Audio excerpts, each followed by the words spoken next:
Morning students. आज हम लोग मेडिवल हिस्ट्री का क्लास स्टार्ट करने जा रहे हैं, जिसमें हम लोग चर्चा करेंगे जहांगीर के बारे में। तो जहांगीर जो है उसके बारे में पूरा जीवन काल के बारे में अध्ययन करेंगे। उसके द्वारा किए गए जितने भी संघर्ष थे, लड़ाइयाँ थी, उन सब के बारे में चर्चा करेंगे। तो जैसा कि हम लोग को पहले से पता है कि जहांगीर का जो जन्म है अगस्त 1569 में हुआ था, शेख सलीम चिश्ती के आशीर्वाद से। जैसा कि हम पूर्व में भी इस तरह की बात को जानते हैं कि शेख सलीमुद्दीन चिश्ती जो है उस समय के जाने माने सूफी संत हैं, जिनके कह सकते हैं दुआओं का ही नतीजा था कि अकबर की पत्नी मरियम उजमानी जो है उनके गर्भ से जो है जहांगीर का जन्म हुआ था।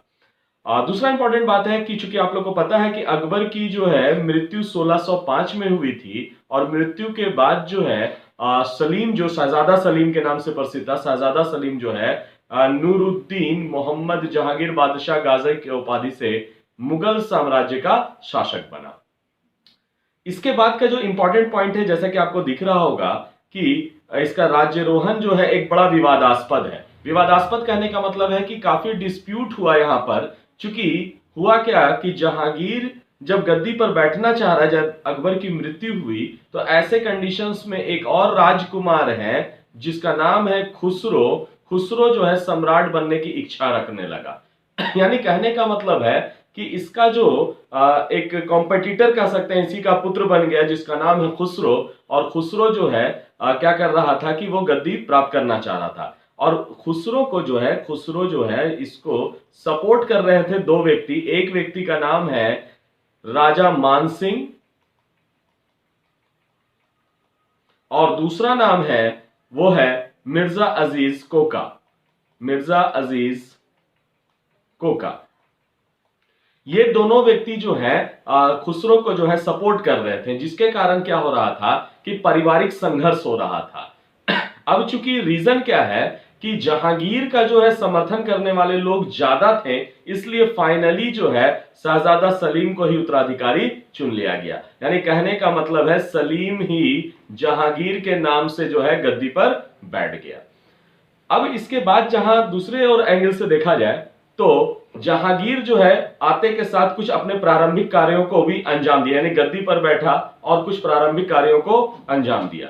जैसे सर्वप्रथम देखा जाए तो जहांगीर ने सर्वप्रथम अपनी आते के साथ जो है कुछ नीति की घोषणा की। नीति मीन्स हो गया पॉलिसी। कुछ अपनी पॉलिसी बनाई। जैसे कोई शासक आते हैं तो आपको पता ही होगा कि शासक आने के बाद जो है कुछ ना कुछ नया पॉलिसी बनाते हैं, तो उस पॉलिसी जो है इन्होंने भी बनाया। और गौर कीजिएगा उसके प्रसिद्ध नियमों को दस्तूर उल अम्ल में की गई है, यानी उसके नियमों की जो चर्चा है दस्तूर उल अम्ल में की गई है। सबसे पहला इंपॉर्टेंट बात, टैक्स का कुछ उन्होंने रोक लगाया। अब टैक्स का रोक लगाया, टैक्स जैसे कि आप लोगों को पहले से पता है कि जैसे एक प्रकार का खास प्रकार का टैक्स था जिसका नाम है ज़कात। और आप लोग को पता है कि ज़कात जो है मुसलमानों से लिया जाने वाला टैक्स था, यानी मुस्लिमों पर लगने वाला एक प्रकार का धार्मिक कर था। हम लोग को पता है कि रिलीजियस टैक्स के तौर पर जाना जाता है। और शायद आपको यह भी पता है ज़कात का जो परसेंटेज था वो 2.5% का लिया जाता था, जो राजा जो है उसके पास जमा होता था। इसी प्रकार का एक और टैक्स है जिसको तमगा कहते हैं। तो इन दोनों ही टैक्सों को जो है फाइनली इसने जो है समाप्त कर दिया। इसके बाद दूसरा इंपॉर्टेंट बात है, इसने कुछ सार्वजनिक निर्माण का भी कार्य किया। सार्वजनिक निर्माण कहने का मतलब है कि पब्लिक तौर पर यानी सरकार के तौर पर जो है कुछ चीजों का निर्माण हुआ सरकारी चीजों में। जैसे भवन का निर्माण यानी मकान का, कुआं है, तालाब है, इन सब का निर्माण का जो खर्च है वो सरकार ने क्या कर दिया, उनके द्वारा किया गया। इसके अलावा गौर कीजिएगा ये कहां से पैसा लिया जाता था। तो कोई आदमी अगर मृत हो गया, मर गया और उसके कोई उत्तराधिकारी नहीं है, यानी कोई उसके नेक्स्ट जनरेशन नहीं है, तो ऐसे कंडीशंस में उसका पैसा जो है क्या किया जाता था, सार्वजनिक निर्माण कार्य में लगा दिया जाता था, जो पॉइंट नंबर आपको 3 में देखने को मिलता है। एक और बड़ा इंपॉर्टेंट काम जो है जहांगीर के द्वारा किया गया, आपको पता होगा मदिरा और अन्य प्रकार के जो भी ड्रग्स थे, सॉरी ड्रग्स बोल रहे हैं, जैसे कि अल्कोहलिक चीजें जो है, शराब है, जैसे जो भी पेय पदार्थ है, उस तरह की जो नशा वाली चीजें हैं उन सब चीजों पर रोक लगाया। इसके अलावा अपराधियों के घरों की कुर्की जब्ती। कुर्की जब्ती आप लोग समझते होंगे, कुर्की का मतलब क्या होता है। कुर्की का मतलब होता है कोई अपराधी जो है पकड़ा जाता है और उसकी संपत्ति को जब्त कर लिया जाता है सरकार के द्वारा, इसको कहते हैं कुर्की जब्ती। आज के डेट में भी आप लोग देखते होंगे कि सरकार कहीं पर अगर सरेंडर करवाती है किसी को, कोई आदमी को पकड़ती है या नहीं मिलता है तो उसके घर पे ताला लगा के एक सील लगा देती है, इसी को कहते हैं कुर्की जब्ती। इसके अलावा अपराधियों को उनके नाक और कान ये सबको भी काटने का भी जो है, यानी कहने का मतलब है काटे जाने का निषेध किया, क्योंकि पहले आपको पता होना चाहिए कि इस तरह से कुर्की जब्ती या उसके नाक कान ये सब जो पहले चलता था, इन सब चीजों को रोक लगाया। निषेध मतलब हो गया प्रोहिबिट किया, रोक लगाया। इसके अलावा संपत्ति पर जो है बलपूर्वक, किसी की संपत्ति पर कोई अधिकार कर लेता था, बलपूर्वक तरीके से कर लेता था, फोर्सली कर लेता था, बलपूर्वक मतलब हो गया फोर्सली कर लेता था, इस पर रोक लगाया गया। और एक बड़ा अच्छा काम इसने किया कि अस्पताल का निर्माण किया, रोगियों के देखभाल के लिए जो है वैद्यों की नियुक्ति की, यानी एक तरह से डॉक्टर्स को जो है इन्होंने नियुक्ति किया, अस्पतालों का निर्माण किया। इसके अलावा आते हैं उसके जो प्रारंभिक जो अच्छी पॉलिसीज है, उस अच्छी पॉलिसीज में अगर बात किया जाए तो सप्ताह में 2 दिन, खास करके आप गौर कीजिएगा, एक गुरुवार का दिन और एक रविवार का दिन। गुरुवार है जो जहांगीर का राज्याभिषेक हुआ था, यानी राजा जिस दिन बना था वो दिन है गुरुवार यानी थर्सडे, और रविवार यानी अकबर का जन्मदिन था यानी संडे के दिन। इस दिन इसने बड़ा एक अच्छा काम किया, पशु हत्या पर रोक लगाया, यानी प्रोहिबिट कर दिया, रोक लगा दिया कि किसी भी आधार पर कोई पशु का मारा नहीं जाएगा, पशु को नहीं मारा जाएगा। इसके और शुरुआती पॉलिसीज में अच्छे पॉलिसीज हैं क्या, सड़क के किनारे जो है सराय और मस्जिद और कुओं का निर्माण किया। सराय यानी आप जैसे समझ सकते हैं कि सराय का मतलब होता है जहां ठहरने का स्थान होता है, जहां जो यात्री होते हैं वो ठहरने के लिए इस स्थान का प्रयोग करते हैं, इसको कहते हैं हम लोग सराय। मस्जिद एवं कुओं का भी निर्माण किया, जो एक तरह से राहगीरों के लिए, राहगीर कहने का मतलब है जो भी आने जाने वाले लोग हैं उनके लिए बड़ा फायदेमंद होता है। इसके अलावा पीछे से चला रहा था एक मनसब और जागीर प्रणाली, शायद आपने पढ़ा था, इसको प्रमाणीकरण किया। प्रमाणीकरण मतलब है ऑथेंटिसिटी प्रदान किया, यानी ये प्रमाणीकरण का मतलब है ऑथेंटिसिटी प्रदान किया, ये ऑथेंटिक बना दिया, इसको ऑथेंटिकरण कर दिया। इसके अलावा मददे माश यानी भूमि का भी प्रमाणीकरण कर दिया, यानी ऑथेंटिक एक दस्तावेज के तौर पर उसको डेवलप कर दिया, प्रमाणीकृत कर दिया, ऑथेंटिक बना दिया, इस तरह का काम है। इसके अलावा दुर्गों, दुर्ग माने किला, और प्रत्येक प्रकार के जो भी बंदीगिरी था, और बंदीगिरी का मतलब आप समझ सकते हैं कि हम लोग जेल को कहते हैं, तो सभी बंदियों को वहां से क्षमादान देने का भी कार्य किया। यानी कहने का मतलब है कि प्रत्येक प्रकार के कुछ बंदी लोग थे, जैसे ही उसने अपना गद्दी प्राप्त किया वहां से वो क्षमादान भी देने लगे। इसके बाद जहांगीर ने जो है आगरा के किले का शाह बुर्ज के मध्य एक न्याय का जंजीर भी लगाया था। बड़ा इंपॉर्टेंट बात है, कभी कभी प्रश्न में पूछे जाते हैं कि न्याय की जंजीर लगाने वाला शासक कौन था, वो था जहांगीर। तो जहांगीर एक ऐसा आदमी है जिसने न्याय की जंजीर लगा रखा था, यानी किसी भी आदमी को कभी डिमांड होता था, न्याय की जरूरत होती थी, तो सीधा वो क्या करता था कि घंटा को बजाता था और उस तरह से सरकार यानी राजा जो है उसके मामले को सॉल्व करता था, प्रॉब्लम को सॉल्व करता था। ये एक बड़ा खास यहां पर देखने को मिलता है। इस प्रकार से कहा जा सकता है कि जहांगीर जो है अपने कार्यकाल में जो है कई तरह के एडमिनिस्ट्रेटिव रिफॉर्म किए, यानी एडमिनिस्ट्रेटिव रिफॉर्म करने वाला आदमी जो है वो जहांगीर है, यानी जहांगीर शुरुआती दौर में जो है एडमिनिस्ट्रेटिव रिफॉर्म किया है। और यह एडमिनिस्ट्रेटिव रिफॉर्म का पर्पस था कि अकबर ने एक बड़ा विशाल साम्राज्य छोड़ा था और उस विशाल साम्राज्य को कंट्रोल करके रखना एक एडमिनिस्ट्रेटिव क्वालिटी का परिचय है, और यह यहां पर देखने को मिलता है जहांगीर के द्वारा। तो इस प्रकार से अगर हमसे कोई क्वेश्चन पूछा जाए कि जहांगीर के द्वारा किए गए प्रशासनिक सुधार यानी एडमिनिस्ट्रेटिव रिफॉर्म को चर्चा करें, तो सुधार की चर्चा करें तो आप ऑटोमेटिक सी बात है कि इसका चर्चा आसानी से आप कर सकते हैं। ये एक बड़ा इंपॉर्टेंट बात है, इसीलिए ये वाला जो पॉइंट है अपने आप में एक बड़ा इंपॉर्टेंट है कि इसने अपने काल में प्रशासनिक सुधार किए, और वो प्रशासनिक सुधार जो है कहा जा सकता है कि ऐसा है जो कि महत्वपूर्ण माना जा सकता है, जो उसके साम्राज्य के लिए बेहद जरूरी है। अब आते हैं पहले पड़ाव पे, जैसा कि हम लोग पीछे बात कर रहे थे, शायद याद होगा, शहजादा जो है शहजादा खुसरो जो है उनका विद्रोह हुआ था, रिवोल्ट हुआ था, और इस विद्रोह को किस प्रकार से जहांगीर ने शांत किया, इसको हम लोग देखने का प्रयास करेंगे। तो जैसा कि अभी पीछे हमने बताया था कि राजा मान सिंह है, जैसा कि हम लोगों ने चर्चा किया था कि राजा मान सिंह है, राजा मान सिंह का यहां पर देखने को मिल रहा है। दूसरा इंपॉर्टेंट बात है, मान सिंह के साथ साथ मिर्जा अजीज कोका, इन दोनों का समर्थन प्राप्त था, विद्रोह कर दिया था। जहांगीर जैसे ही गद्दी पर बैठा, उसके विद्रोह को दबाने के लिए इसने क्या कर दिया, आगरा के किले में उसको जो है बंदी बना लिया था। आगरा के किले में खुसरो को बंदी बना लिया। मगर आप गौर कीजिएगा, बड़ा चतुर था और चतुराई से उसने जो है आगरा के किले से वो भाग गया। इसका मतलब है कि जो खुसरो थे, वो खुसरो जो है किले से भाग गया, किले से भाग निकला। जैसा ही भाग गया वैसा ही जो है समर्थकों के साथ भागा और वहां पर उसने रिवोल्ट कर दिया। और रिवोल्ट करने में एक आदमी है जो क्वेश्चन प्रीलिम्स में पूछे जाते हैं, वीवीआई गुरु अर्जुन देव, सिख गुरु हैं, सिख गुरु हैं गुरु अर्जुन देव। ये सिख गुरु का उनको जो है समर्थन मिला खुसरो को, जिसके कारण जहांगीर ने इस अर्जुन देव की जो है हत्या करवा दी। एक बड़ा इंपॉर्टेंट और आपको शायद मालूम होना चाहिए, इसी कारण से जो है जहांगीर और सिखों के पांचवें गुरु जो अर्जुन देव हैं, वो शहजादा खुसरो का समर्थन या सहायता देने के कारण, उनका सपोर्ट करने के कारण जो है उनको जो है मौत के घाट उतार दिया गया था। और यहीं से माना जाता है कि मुगलों का सिखों के साथ क्या हो गया, तो सिखों के साथ संघर्ष की शुरुआत मानी जाती है। और यही संघर्ष का रीजन है कि मुगल और सिख हमेशा जो है दोनों के बीच में संघर्ष यानी 36 का आंकड़ा देखने को मिलता है। कड़वाहट पैदा हो गई और इसके कारण जो है बाद में कभी भी जो है सिखों के साथ में मुगलों का जो है एक अच्छा संबंध नहीं देखने को मिलता है।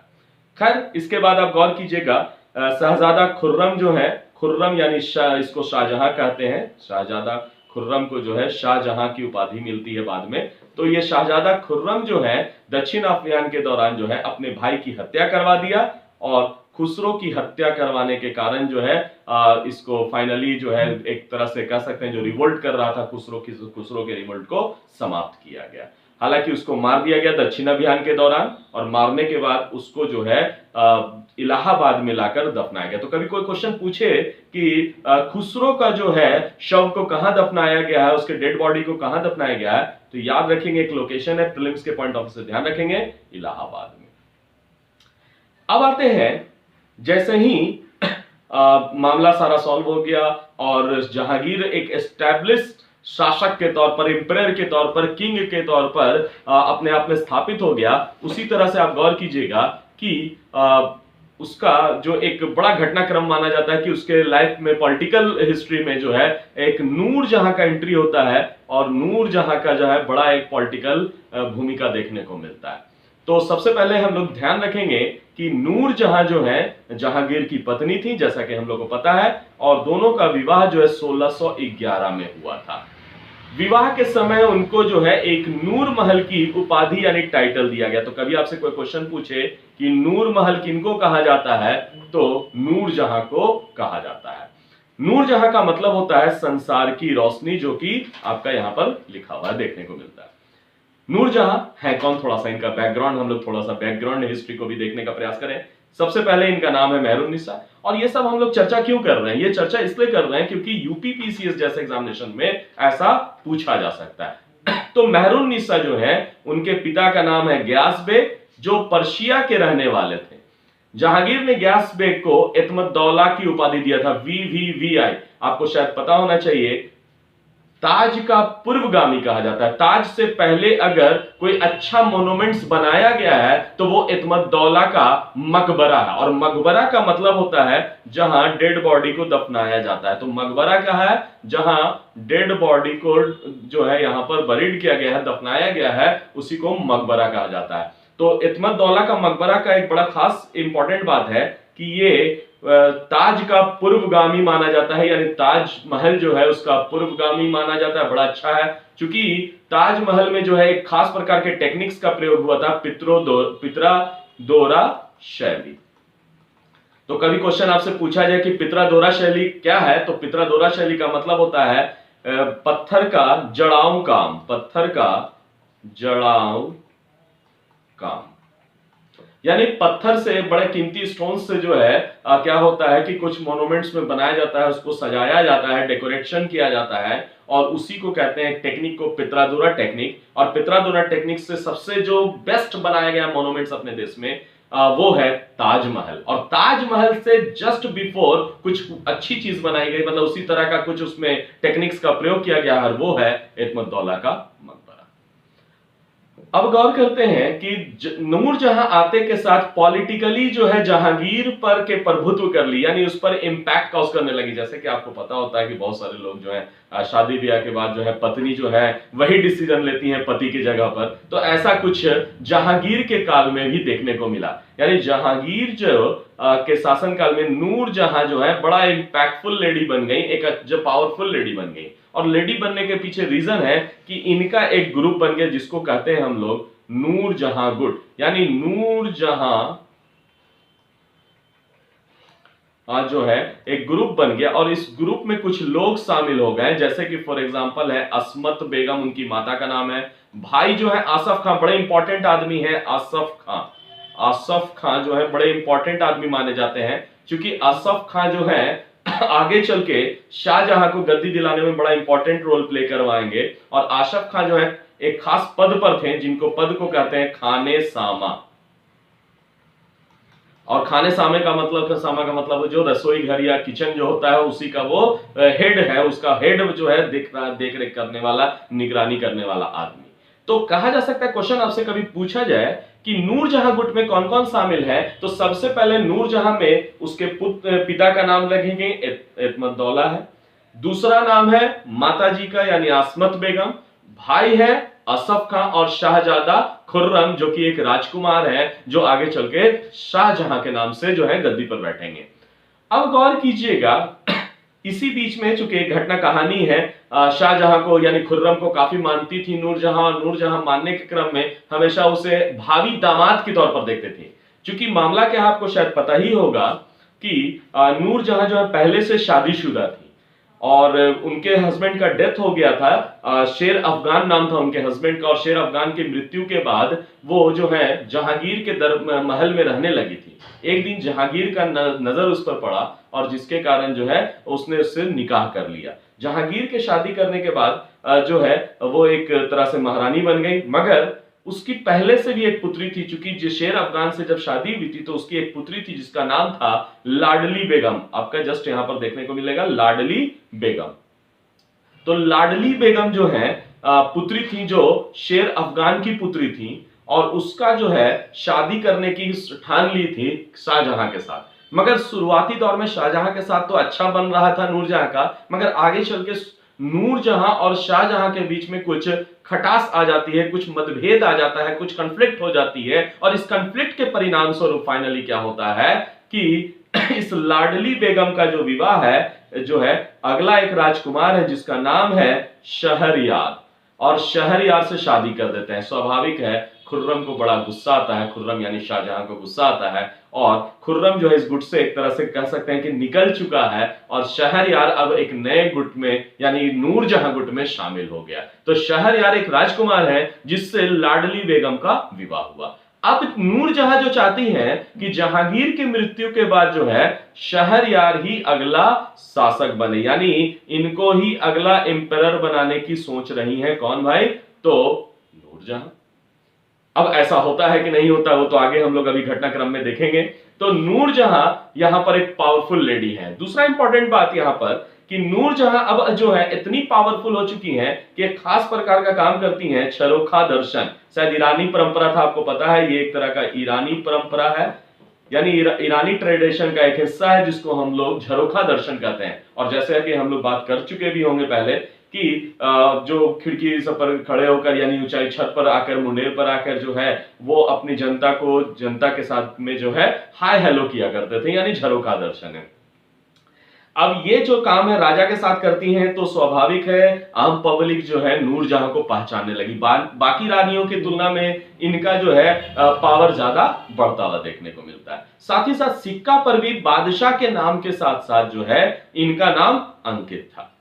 अब आते हैं दूसरा इंपॉर्टेंट बात कि इस प्रकार से एक तरह से देखा जाए तो नूरजहां जो है वो एक पावरफुल इनके काल में हो जाती है, यानी नूरजहां जो है एक पावरफुल लेडी हो जाती है। तो आप कह सकते हैं कि एक पावर जो है नूरजहां गुट में है, और जहांगीर जो इतने भी फैसले ले रहा है वो नूरजहां के सजेशन से ही ले रहा है, नूरजहां का सजेशन नहीं तो नहीं हो रहा है। अब आते हैं दूसरे पड़ाव पर हम लोग, यानी हम लोग मिडिवल हिस्ट्री के अगले पड़ाव में आते हैं। पहला में हमने जहांगीर के प्रारंभिक जीवन के बारे में अध्ययन कर रखा था, इसमें सारी बातों को हमने चर्चा किया। अब आते हैं उनका पॉलिटिकल अभियान क्या क्या हुआ। तो सबसे पहले हम लोग बात करेंगे राजनीतिक अभियान के बारे में, यानी पॉलिटिकल इनका क्या क्या लड़ाई हुआ। तो पॉलिटिकल लड़ाई में सबसे पहले हम लोग चर्चा कर रहे हैं मेवाड़ अभियान का, जो 1605 से 1615 के बीच में देखने को मिलता है। 1605 से 1615 के मध्य मेवाड़ पर निरंतर इन्होंने एक सैनिक मिलिट्री ऑपरेशंस किया, यानी सैनिक अटैक किया, यह देखने को मिलता है।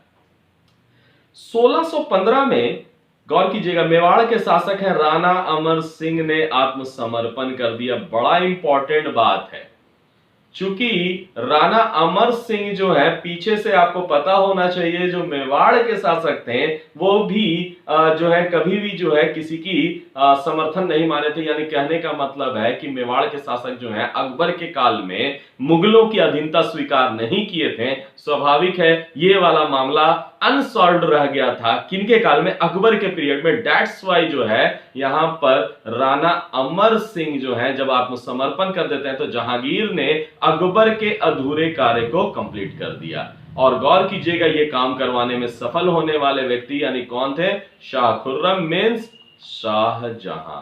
यानी शाहजहां का ये क्रिएटिविटी है, और यही कारण है, शाहजहां के कारण ही फाइनली जो है ये काम हो पाया, और शाहजहां को इसी कारण से यानी खुर्रम को शाहजहां की उपाधि दिया गया। उपाधि मींस होता है टाइटल। क्लियर।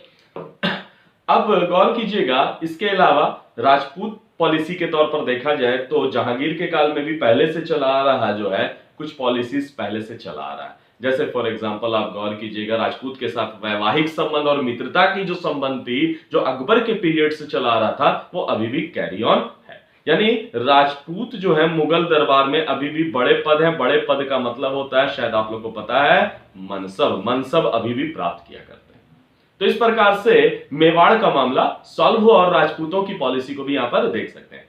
अगला बड़ा अभियान है वो है कांगड़ा विजय। कांगड़ा पर 1620 में, याद रखेंगे 1620 में कांगड़ा विजय। जहांगीर ने 1620 में जो है वो कांगड़ा दुर्ग पर अपना अभियान किया। माना जाता कि कांगड़ा विजय करने में अकबर भी असफल था, और जहांगीर ने अकबर के ये भी मतलब कह सकते हैं असफल कार्य को इसने सफलतापूर्वक कर लिया। शहजादा खुर्रम जो है के नेतृत्व में 4 महीने किले का घेराबंदी किया गया, तब जाके कांगड़ा के लोगों ने यानी कहने का मतलब जो किले के रहने वाले रखवाले लोग हैं उन्होंने अपने आप को सरेंडर किया। ये आत्मसमर्पण का मतलब है सरेंडर किया, यानी इन्होंने सरेंडर किया। कांगड़ा अभियान माना जाता है जहांगीर के कठिन अभियानों में, काफी कठिन अभियान था, इस कठिन अभियानों में से एक माना जाता है। और माना जाता है कि एक अगला जो पॉइंट है कि गाय को कटवाकर जश्न मनाया था। ये क्वेश्चन नहीं पूछे जाते हैं मगर जानना चल सकते हैं लोग। अगला इंपॉर्टेंट बात है दक्षिण अभियान, जो सबसे इंपॉर्टेंट माना जाएगा, क्योंकि अकबर भी दक्षिण तो पहुंचा था मगर दक्षिण में पूर्ण तौर पर सफल नहीं हो पाया। तो यहां पर हम लोग बात करेंगे जहांगीर का दक्षिण अभियान। पिता द्वारा आरंभ किए गए कार्य को पूरा करने का इसने प्रयत्न किया। सबसे पहले एक बात पता होगा आप लोगों को, खानदेश और अहमदनगर राज्य के कुछ भाग जो है पहले से ही जीत लिए गए थे। तो याद रखिएगा 2 जगह हम लोग बात कर रहे हैं जो अकबर के काल में हो गया था, एक था खानदेश और दूसरा था अहमदनगर। इस मामले को जो है सॉल्व करने का प्रयास पहले से ही हो चुका था। तो 2 पॉइंट पीटी में याद रखना है, अकबर के पीरियड से जहांगीर, अकबर के पीरियड में ही दक्षिण में जो है खानदेश और अहमदनगर दोनों के क्षेत्रों में जो है मामला सॉल्व हो चुका था, लेकिन अहमदनगर राज्य का समाप्त नहीं हुआ था, यानी पूर्ण तौर तक पर जो है ये दोनों में अहमदनगर का मामला पूरे तौर पर सॉल्व नहीं हुआ था। अब यहां पर अहमदनगर का आदमी कौन है, वजीर, नाम है मलिक अंबर। बड़ा इंपॉर्टेंट आदमी है, याद रखिएगा। दक्षिण का टोडरमल भी इस आदमी को कहते हैं। तो मलिक अंबर, और टोडरमल क्यों कहते हैं? चूंकि एग्रीकल्चर रिफॉर्म से संबंधित व्यक्ति है, आपको पता होना चाहिए। यानी जो टोडरमल ने पॉलिसी जो उत्तर भारत में, नॉर्थ इंडिया में यूटिलाइज किया था, इंप्लीमेंट किया था, वही पॉलिसी जो है दक्षिण भारत में मलिक अंबर ने भी इंप्लीमेंट किया। खैर, मलिक अंबर को हम लोग दक्षिण का टोडरमल कहते हैं, नोट कर लीजिएगा आप लोग पॉइंट। अब अहमदनगर राज्य को इस मलिक अंबर ने जो है क्या कर लिया? ऑर्गेनाइज्ड कर दिया, एक सुसंगठित कर दिया, ऑर्गेनाइज्ड कर दिया। यानी ऑर्गेनाइज करने का काम जो है मलिक अंबर ने किया। दक्षिण में मुगल सेनापतियों ने आपसी मतभेद का, यानी कहने का मतलब है इनके आपसी मतभेद का लाभ उठाकर जो है अहमदनगर के पूर्वी क्षेत्र पर पुनः अधिकार कर लिया। यानी दक्षिण में मुगल सेनापतियों का आपसी मतभेद हो रहा था और इसका लाभ उठाकर मलिक अंबर ने जो है क्या कर लिया? कुछ क्षेत्रों पर कब्जा कर लिया, पुनः अधिकार कर लिया। जिस मामले को सॉल्व करने के लिए फाइनली जो है आपको पता है दक्षिण अभियान पर खुर्रम ही जा रहा है, तो 1617 में इस मामले को सॉल्व किया गया और अहमदनगर राज्य मुगलों के बीच में एक ट्रीटी हो गया, संधि मीन्स हो गया, एक ट्रीटी कर दिया गया, एक समझौता कर दिया गया। यह देखने को मिलता है। इसी गौर कीजिएगा, इसी समय बीजापुर का जो राजा है, नाम है आदिल शाह। बीजापुर के राजा जिसका नाम है आदिल शाह ने यहां पर खुर्रम को यानी एक बहुमूल्य उपहार दे दिया, बहुमूल्य उपहार दिया। बदले में जहांगीर ने उन्हें जो है फर्जंद की उपाधि दिया गया। तो गौर कीजिएगा, खुर्रम के वापस आने पर यहीं पर के इसी घटना के कारण जो है शाहजहां की उपाधि, उसको टाइटल मिलता है। तो कभी क्वेश्चन पूछे जाएगा तो ध्यान रखिएगा, इसी घटना के बाद जो है खुर्रम को, शहजादा खुर्रम जो है उनको शाहजहां की उपाधि दी गई। अब फिर से आते हैं कि 1617 में जो संधि हुई थी, जो ट्रीटी हुई थी, वो ज्यादा दिन तक नहीं चला, क्योंकि मलिक अंबर जो आदमी है बड़ा महत्वाकांक्षी था। स्वाभाविक है वो संधि की शर्तों को पालन नहीं कर रहा था। स्वाभाविक है 1632 में पुनः मुगलों ने विद्रोह, यानी मुगलों के विरुद्ध उसने विद्रोह कर दिया। फाइनली शहजादा खुर्रम, चूंकि दक्षिण अभियान में हमने पहले ही बोला शहजादा खुर्रम इस मामले को सॉल्व करेंगे, और शहजादा खुर्रम ने उस विद्रोह को दबा दिया। 1622 में शहजादा खुर्रम के विद्रोह के कारण जो है अहमदनगर जो है फिर से इनके नियंत्रण से बाहर हो गया। एक्चुअल में क्या हुआ कि मामला जो अभी हम जस्ट बता रहे थे कि नूरजहां गुट में शहजादा खुर्रम को निकाल दिया गया है और लाडली बेगम का विवाह शहरयार से हो गया था।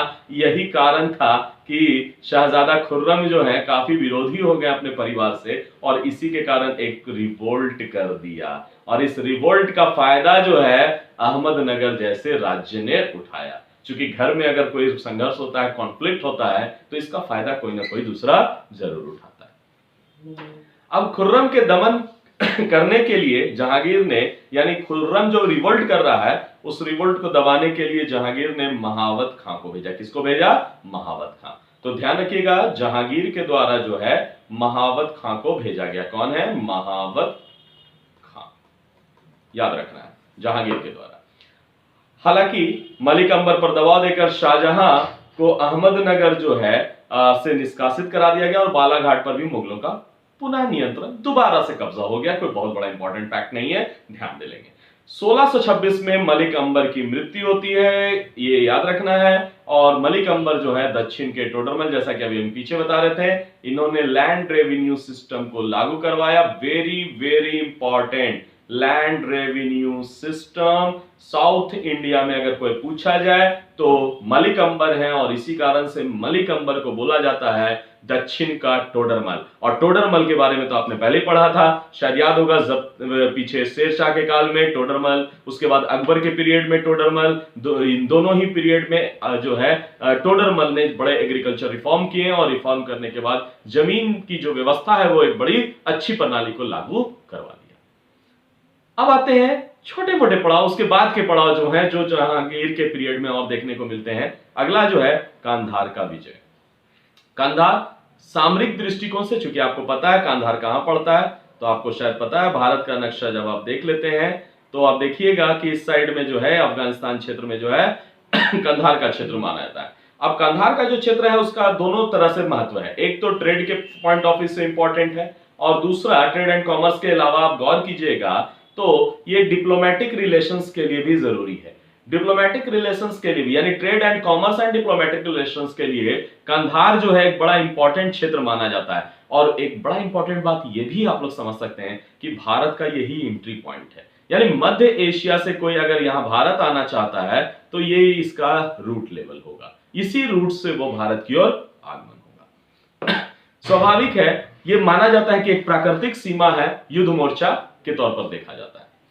अब आते हैं 1622 में फारस के शाह अब्बास जो हैं कंधार को मुगलों से पुनः छीन लिया। ये एक बड़ी घटना। 1622 में फारस के शाह हैं जिनका नाम है शाह अब्बास, इन्होंने कंधार का क्षेत्र जो है मुगलों के हाथ से छीन लिया। और आपको शायद पता है कंधार का जो क्षेत्र है पीछे के काल में अकबर के पीरियड में हम लोगों ने पढ़ा था। फलता जहांगीर के शासन काल में आप गौर कीजिएगा, जो ये कंधार का लोकेशन है वो आ गया ईरान के कब्जे में, ईरानियों के कब्जे में। ये एक बड़ी बात हो गई, यानी एक बड़ा इंपॉर्टेंट बात है कि जहांगीर के पीरियड में कंधार भारत के क्षेत्र से वहां पर से निकल गया। ये एक बड़ा इंपॉर्टेंट माना जाता है। तो इस प्रकार से जहांगीर के पीरियड में बहुत बड़ा कोई घटनाक्रम ज्यादा नहीं देखने को मिला, मगर जो भी पॉलिसीज पढ़ रहे हैं उसके हिसाब से देखने को मिल रहा है। जैसा कि पीछे भी हम लोग बात कर लिया था, राजपूत नीति, जैसे पहले ही हम लोगों ने बात कर लिया कि अभी भी अकबर के जो पीरियड का जो वैवाहिक संबंध है, मैरिज का रिलेशन है, वो भी चल रहा है। और जो भी बड़े बड़े पद है प्रशासन में, उच्च पद है, जिसको हम लोग कहा था पीछे मनसब, अभी भी मनसब दर बनाया जा रहा है इन्हीं को। तो ये यहां पर देखने को ऑलरेडी मिलता है। धार्मिक नीति में भी देखा जाए तो जहांगीर का जो धार्मिक नीति है, जहांगीर जो है धार्मिक नीति के तौर पर देखा जाए तो रिलीजियस पॉलिसीज में जहांगीर अभी भी जो है पूर्व की पॉलिसी, यानी पीछे से जो भी पॉलिसी चल रही थी उस पॉलिसी का वो फॉलोअप कर रहे हैं, अनुसरण कर रहे हैं। आपको शायद पता ही होगा सुलह कुल की पॉलिसी, सुलह कुल की पॉलिसी जो है अभी भी निरंतर जारी रखा, यानी अकबर की सुलह कुल की पॉलिसी जहांगीर ने भी निरंतर जारी रखा। इसके अलावा जहांगीर ने जो है कुछ ऐसे कार्यों को भी किया जो माना जाता है कि वो अच्छे कार्य नहीं थे। जैसे फॉर एग्जांपल है मंदिरों को तोड़ा उसने, आप गौर कीजिएगा, मंदिरों को तोड़ा, गुजरात में कुछ जैनियों को भी सजा दी। ये सब 2-3 कार्य जो है ब्राह्मणों के साथ भी गलत व्यवहार किया, ये भी जो है बड़ा माना जाता है कि उसकी एक पॉलिसी का हिस्सा के तौर पर ये खराब पॉलिसी है, अच्छी पॉलिसी नहीं है। सिंहासनरूढ़ होने के 7वें वर्ष उन्होंने रक्षाबंधन का त्यौहार मनाया था, ये एक धार्मिक सौहार्द के तौर पर भी देखा जाता है। तो कुल मिलाकर देखा जाए कि अकबर की पॉलिसी का इसने अनुसरण किया, मगर कुछ हद तक इसमें अब चेंजेस आने शुरू हो गए थे धार्मिक नीति में। तो क्वेश्चन आपसे कभी पूछे कि जहांगीर की धार्मिक नीति, सुलह कुल की नीति जो है पीछे से अकबर का जो चला आ रहा था उसी को जहांगीर ने भी कैरी किया। इस काल का सबसे इंपॉर्टेंट क्वेश्चन पूछा जाता है, ये है ये पार्ट जिसमें हम लोगों ने विदेशियों के दौरे की बात किया। बड़ा इंपॉर्टेंट पॉइंट है, कैप्टन हॉकिंस और sir Thomas Roe, very very important, ध्यान रखिएगा। कैप्टन हॉकिंस और सर थॉमस रो, ये दोनों जो है व्यापारिक अनुमति प्राप्त करने के लिए, भारत में ट्रेड करने के लिए, व्यापार करने के लिए इसको एक फरमान चाहिए था, लेटर चाहिए था, और उस लेटर के लिए वो जो है भारत आए थे। हॉकिंस एक अंग्रेज नाविक था और जो 1608 में ही भारत में आया था। इंग्लैंड के राजा जेम्स प्रथम, वीवीआई क्वेश्चन पूछेगा, इस समय इंग्लैंड के राजा जेम्स प्रथम हैं और भारत के मुगल सम्राट अकबर के नाम का एक लेटर लाया था। मगर आपको पता ही है कि भारत पहुंचते पहुंचते उस समय 1605 में जो है अकबर की मृत्यु हो गई थी। स्वाभाविक है अकबर से ना मुलाकात होकर ये मुलाकात जहांगीर से हो गई।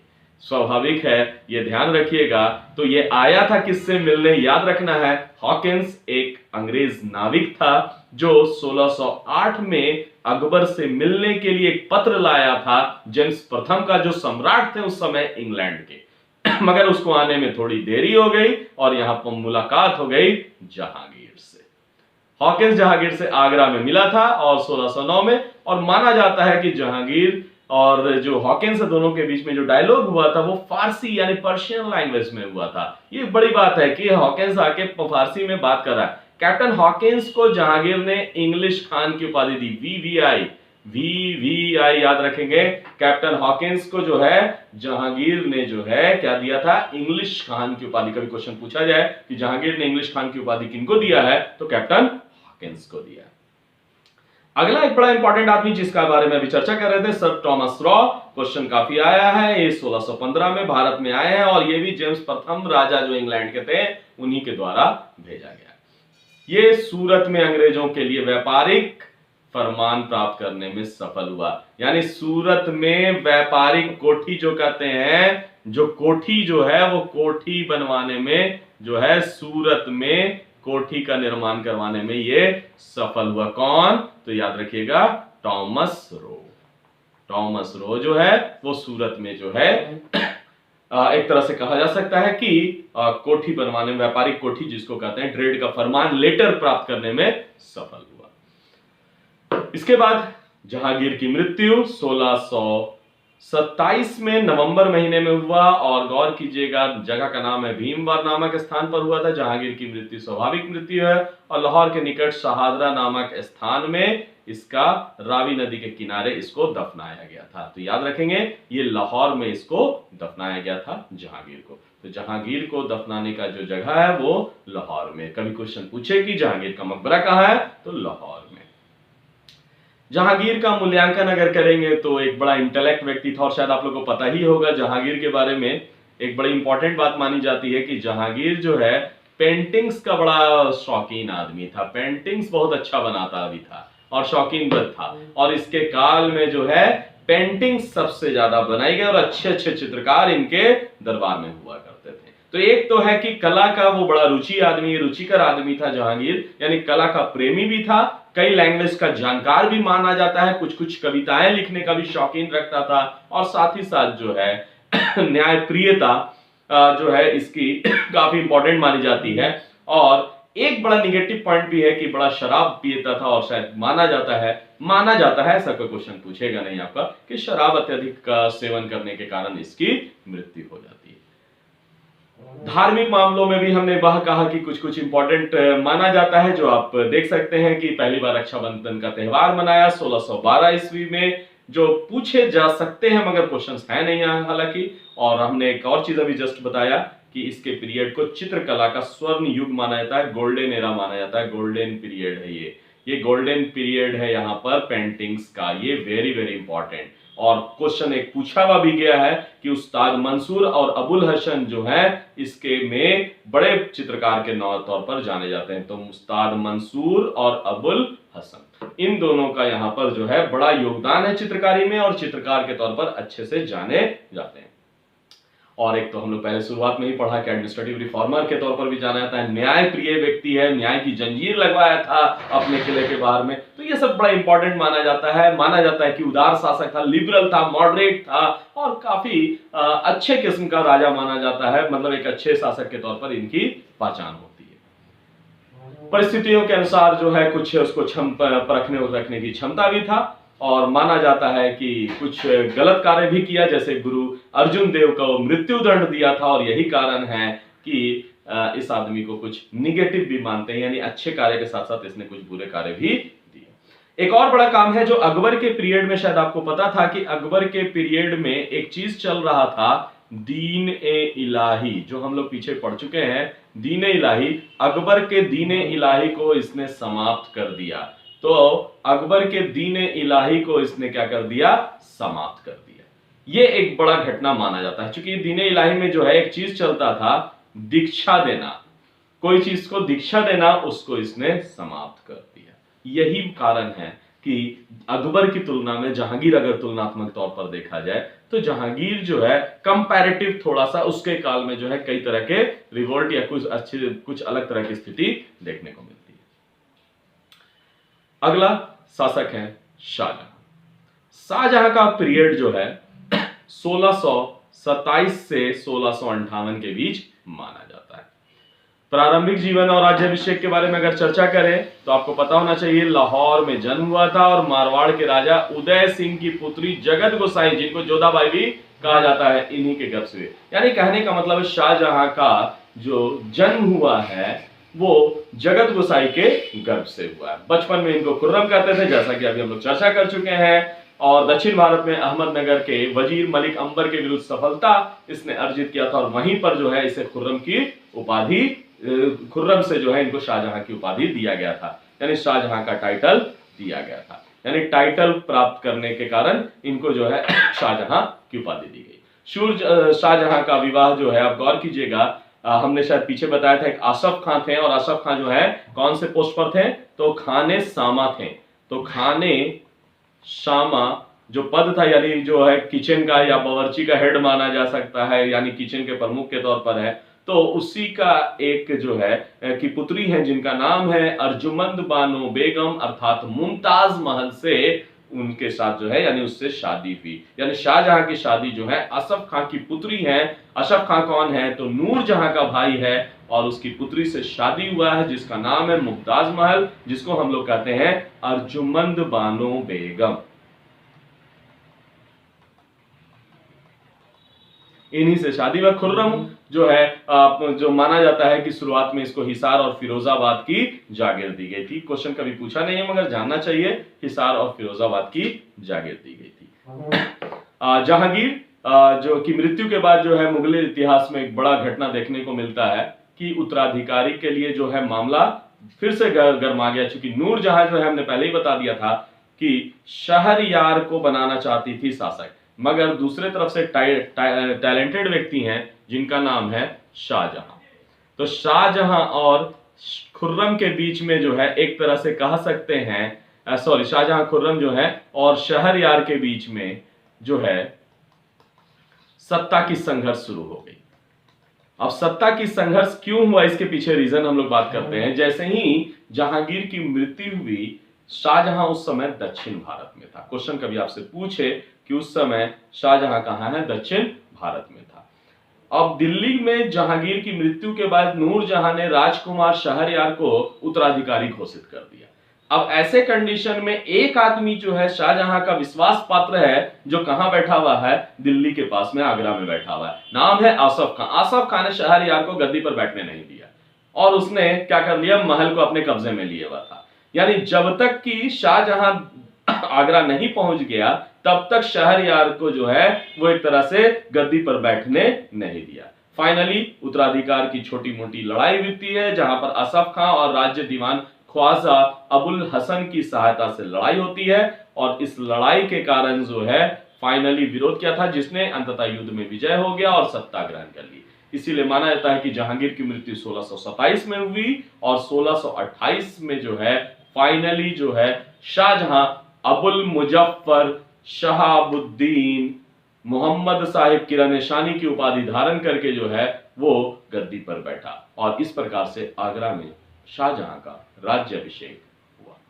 तो आज हम लोग इतना ही पढ़ाई को आगे रखेंगे और आगे कंटिन्यू करेंगे, जिसमें हम लोग शाहजहां के प्रमुख रिवोल्ट्स, शाहजहां के द्वारा क्या क्या संघर्ष किया गया और कहां कहां तक पहुंचा गया, इसके बारे में चर्चा करेंगे। और शाहजहां के पीरियड में ही एक और मामला बड़ा दिलचस्प होगा जो हम लोग के अध्ययन के लिए बेहद जरूरी होगा, उत्तराधिकार का संघर्ष। क्योंकि शाहजहां को कैद कर लिया जाएगा और औरंगजेब और उनके भाइयों के बीच में उत्तराधिकारी का संघर्ष होगा। तो उम्मीद करते हैं आज का वीडियो समझ में आ गया होगा। Thank you.